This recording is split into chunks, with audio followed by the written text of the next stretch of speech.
So not only are you going to keep your whole paycheck, except for state deductions, but you're going to get a check in the mail every month, which offsets the taxes you would pay on food, clothing, medical, etc.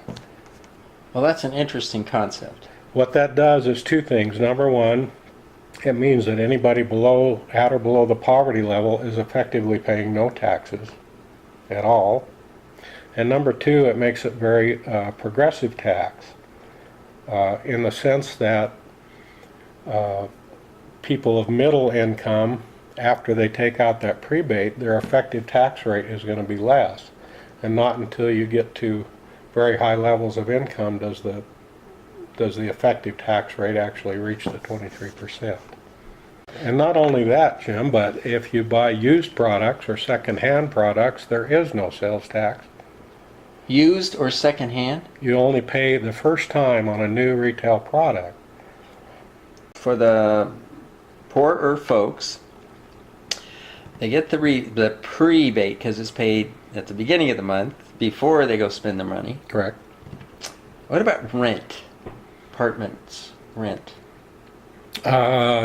Do the landlords pay sales tax on rent? Services in general. That's kind services are covered, and I think rent is are covered. You mean are included. There's a sales tax on the national sales tax. So, as a database consultant, like I am in real life, when I go bill my customer, I got to add a sales tax line. Yes, I think that's true. Okay, fair enough. And then once a quarter, whatever, send it into the federal government. Well, it would seem so easy to collect sales tax compared to income tax. 47 states already have sales taxes, or 45. Yeah. Almost everybody has it. Vendors know how to collect it. It's all in place. It's simple. It's transparent. And let's talk about another thing, inclusive versus exclusive. When you go to a movie theater and buy a ticket here in Idaho, the tickets, I don't know, I haven't been for a while, $8 or whatever it is. But they don't add the 6%, right? They don't charge you $8.48. But they do pay sales tax. They just include it in the price of the ticket. It's inclusive. Now, most of the time, when we think of sales taxes, we think of adding it on. So if you have a $10 item and we had a 23% national sales tax, you would typically think of that being $10 plus $2.30. Yeah. But that's not the way the income tax works. The income tax is an inclusive. So when we're trying to compare apples to apples, fair tax to income taxes, they do it the inclusive way, so that when you go to the store and buy that item for $10, at the bottom of your receipt it's going to say 23 cents went to Uncle Sam. National sales tax. Out of this purchase, yes. So it's inclusive. And the other thing to think about with that is the perception. A lot of people say, well, we're going to have this huge sales tax on top of what our price is, but got to remember that 22 cents of every dollar is embedded in that. That goes away. Net, the prices are probably going to stay relatively close. They may go up some. We don't know. That is fascinating. And right. Let me restate that, make sure I understand. So a $10 item basically has the companies that I'm buying it from, their income taxes and payroll taxes are included in that price, Correct. That $10 price. Correct. That tax goes away. So the price comes down to $8. Correct. And then they turn around and add 20 their consumption tax or sales tax. Right. And it goes back to $10. Or, yeah, plus sure. or minus. Exactly. The corporate income tax is, as I said, the highest in the world. They've done surveys. Between the payroll taxes that they have to pay and the income taxes and the cost of compliance, it's a huge factor in what's driving these companies overseas. Everybody thinks it's just cheap labor, but it's not just cheap labor. It's a negative environment here tax-wise. They did a survey, and something like 80% of the companies said if we got rid of corporate income taxes, payroll taxes, we'd be back in an instant. We'd start bringing our business back here to the United States. It would give us a huge amen. advantage over other countries, and it'll be a huge boost to the economy. We talk about jobs. I don't know what could boost jobs more than getting rid of the income tax, corporate income tax. The fair tax gets rid of personal income taxes, corporate income taxes, capital gains taxes, payroll taxes, gift taxes, and the what's that thing where you alternative minimum taxes. Oh, Have you whatever. I have no got hit idea with what that yet? That was this thing passed years ago that was supposed to hit the rich, and now every year with inflation, the middle class, more and more people get hit with this alternative minimum. All that stuff goes away. Oh, this is just too good to be revenue. Let's take a middle class person. One of the big benefits of this system is that they control how much tax they pay. They can limit their spending and their consumption, particularly of new items. And if they save money, there's no tax on that, so their effective tax rate is less. They can control that.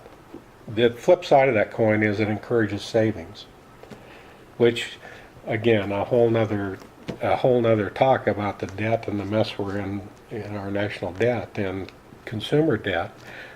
But part of the reason for that is that there's no incentive to save under this current system and under a lot of the policies of the Fed and the federal government. This flips that all around, and you actually have an incentive to save and create capital, which is the way that free markets really work, not on credit, but on capital. Two different things. Amen. Yeah. So that's a big deal, that it encourages savings, and goodness, if you put this in savings, you don't pay any sales tax on that money. If you're frugal and buy used stuff, you pay even less. You make out even better. Now, let's talk for a minute about some of the studies. You mentioned earlier that fairtax.org, the folks that have developed this concept, and it's been around now, like you mentioned, about 13 years, they did $22 million worth of studying. Yes, and these were third-party economics and economists, and business schools. So how do I dig into some of this, some of the details of this? Fairtax.org So that has website. links to all of these. Yeah, www.fairtax.org has links to all of those papers and the studies. I can't imagine a question you can't get answered on there. Okay, all right. So I'm just thinking there's got to be a number of arguments against sales tax. Like I think you were showing to me that there was some arguments against on some website or something. What are some typical arguments from people who've really gotten into this a bit? Well, the first argument that typically comes up is that it's going to hurt the poor because it's regressive, and most sales taxes are regressive, of course. But with the prebate and getting rid of income tax, because they don't study that part of it, the prebate. Uh-oh, we're coming up on time to wrap it up. But go ahead, finish that thought. The other one is that the concept that it would be an addition to our current prices, so you have to be clear about the embedded taxes that are going away. That you got to get your head around that in order to understand it. So a very surface argument is, oh, it's going to hurt the poor. Right. And we've already talked about how it really helps the poor compared to the wealthy folks. Well, okay. So if you go to fairtax.org, real simple, the whole point is that we don't want both taxes ever, right? We do not want to have a situation where congressmen can get lured into, well, let's have both the income tax and a national sales tax. Exactly. We want, one or the other, period. Exactly. Get it. We want to get rid of that stupid IRS. And what a fitting year. If we could do it next year on the 100th anniversary. Oh, that would just be beautiful. We repealed prohibition when we woke up and realized that wasn't working. It's time to repeal Obamacare for one, but also repeal the 16th Amendment, get rid of income taxes.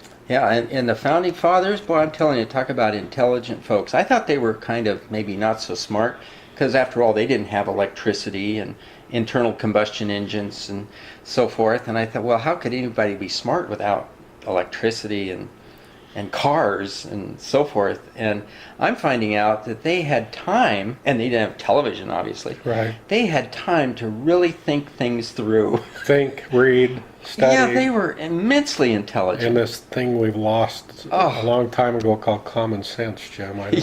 Yeah, amen. And well, anyway, so those people were smart enough to know that income tax was bad, evil for a society, as well as paper money. And who thought it was good for society? A fellow named Karl Marx. Yeah, there you Second go. plank of the Communist Manifesto is a progressive tax on income. Yeah, there you There's go. a reason for that. Yeah, keep everybody equal. Anyway, well, and it kills enthusiasm and entrepreneurship and people taking risks for the hope of reward. Sure. You know, it kills all of that. But anyway, moving right along. Well, listen, we are out of time. Okay. And I think we've covered all the bases that we need to cover. I think we got the basic. If there's any question, they can sure give me a call or you a call. And also www.fairtax.org/Idaho has our little Idaho website on there too. So. All right, very good. Well, Stephen Hall, I appreciate you very much coming and being on My Fellow Idahoans, and Thanks for having me. we'll have a repeat sometime. It's Okay. going to take a couple of shows to get this All right. through, folks.